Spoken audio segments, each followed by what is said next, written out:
Thank you very much, Mr. Chairman. Congratulations to all the nominees. Thank you for being here. Mr. Zollers, let me just start with you since you're from my neck of the woods, so to speak. Exactly. Although I think you're a Kansas resident, isn't that right? Yeah. Kansas side of Kansas City. I'm on the wrong side of the line. Well, yeah, we'll try not to. I'll try to overlook that. But I've been on the other side of the line. Well, good. Well, I hope. I hope. I've lived on the Missouri side. Oh, good. So. Well, good. I'm warming right up to you. This is getting better and better. Let me just ask you, speaking about the significance, just picking up where Senator Butler left off, actually, about the significance of delivery for rural communities, which characterizes so much of my state, so much of Kansas, and where I grew up. I grew up in a town of 4,000 people.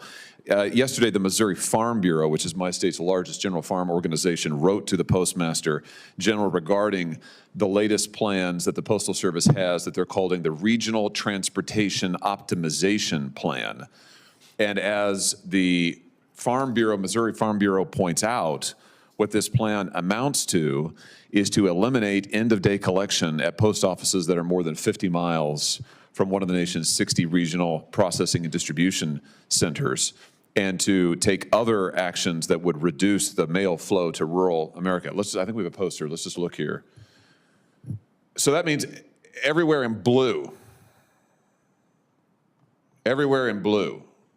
would lose mail pickup and some delivery and experienced reduced mail volume to residents.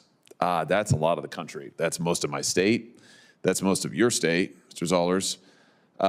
The Farm Bureau has very significant concerns about this, and frankly, so do I. I've asked the Postmaster General about this myself and raised concerns just a month ago, but I want to point out something in the Farm Bureau letter that's particularly interesting. According to the USPS's own analysis, nearly 70% of first-class mail volume in rural areas would experience significant downgrades under this plan. 70%, that's a big number. So, first, Mr. Chairman, with your permission, without objection, I'd like to enter this letter into the record. Without objection. Thank you. Mr. Zollers, can I just ask you, are you familiar with this Regional Transportation Optimization Plan? I've been out of the service of the Board of Governors for a year, so I don't know what's happening today. I wasn't aware of the specifics of that letter or what's going on with the current rural approach to mail delivery, but I'm generally aware of the plan, yes. Do you support its implementation? I support the implementation of the DFA when I was there. As I said, I don't know what adjustments have been made in the last year. Well, I'm sorry, the DFA. Delivering for America plan, which is the 10-year plan. And of which this is a subset. This is a subset of that, correct. So would you support this, what I have on this board behind I don't really have enough detail to let you know one way or the other. Well, let me ask you this.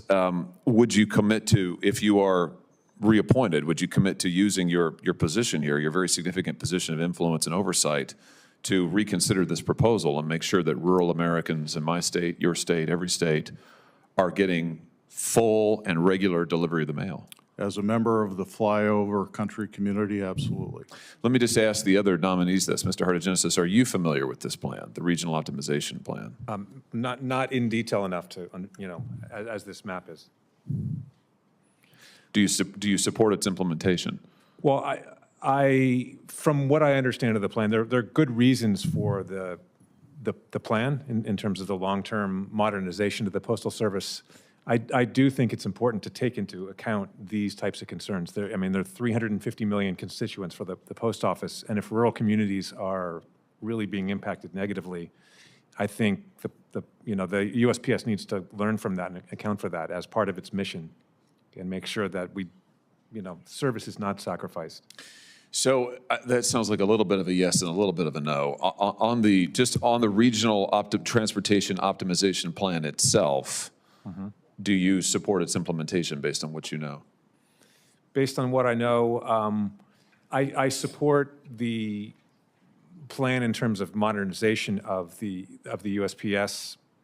I'm not in the know enough to understand the exact impacts on rural communities, but I think that as a member of the Board of Governors, if confirmed, I think that we would need to look at that.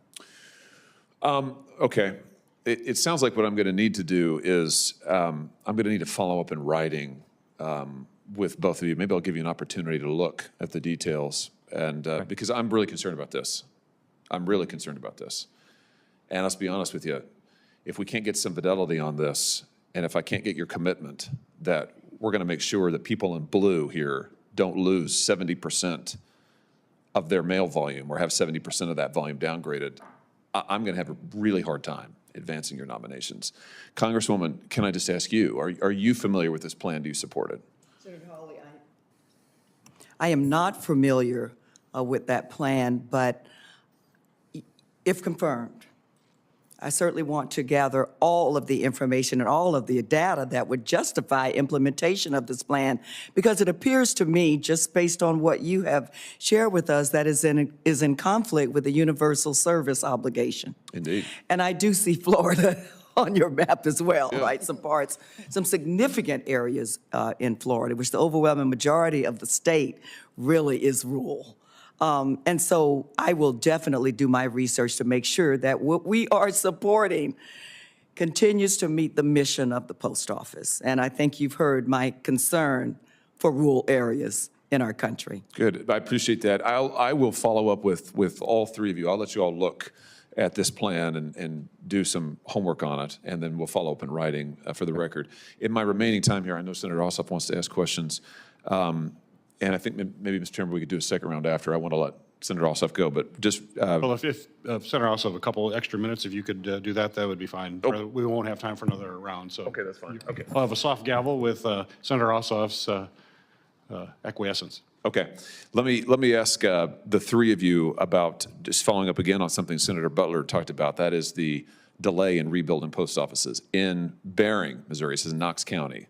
A little over a year ago, we had an EF2 tornado that knocked out the post office, the Bering post office. We're over a year on from that now, still not reopened. Now, the postmaster has sat right where you're sitting. I asked him about this. He pledged to me that he would get it rebuilt, reopened. I just want to know, from your perspectives, are you willing to commit to me today that if confirmed, you will work to get rural post offices, all post offices, but it's particularly acute in our rural areas that have been put out of service.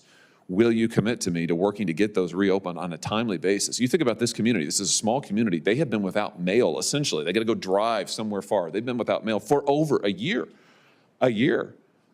I mean, that's, frankly, I think it's ridiculous. It's so bad that I've introduced legislation that would create a statutory requirement to rebuild these post offices in a timely fashion. So let me just ask you, and after that I have one more question, let me just ask you if you're willing to commit to working on this and to making sure we get these post offices reopened when they are damaged. We'll start with you, Congresswoman, go down the line. In Florida, we also have some extreme weather issues to deal with. So yes, if confirmed, I would commit to getting these post offices reopened as soon as possible. I commit to that as well. I would commit to that as well. Okay, thank you.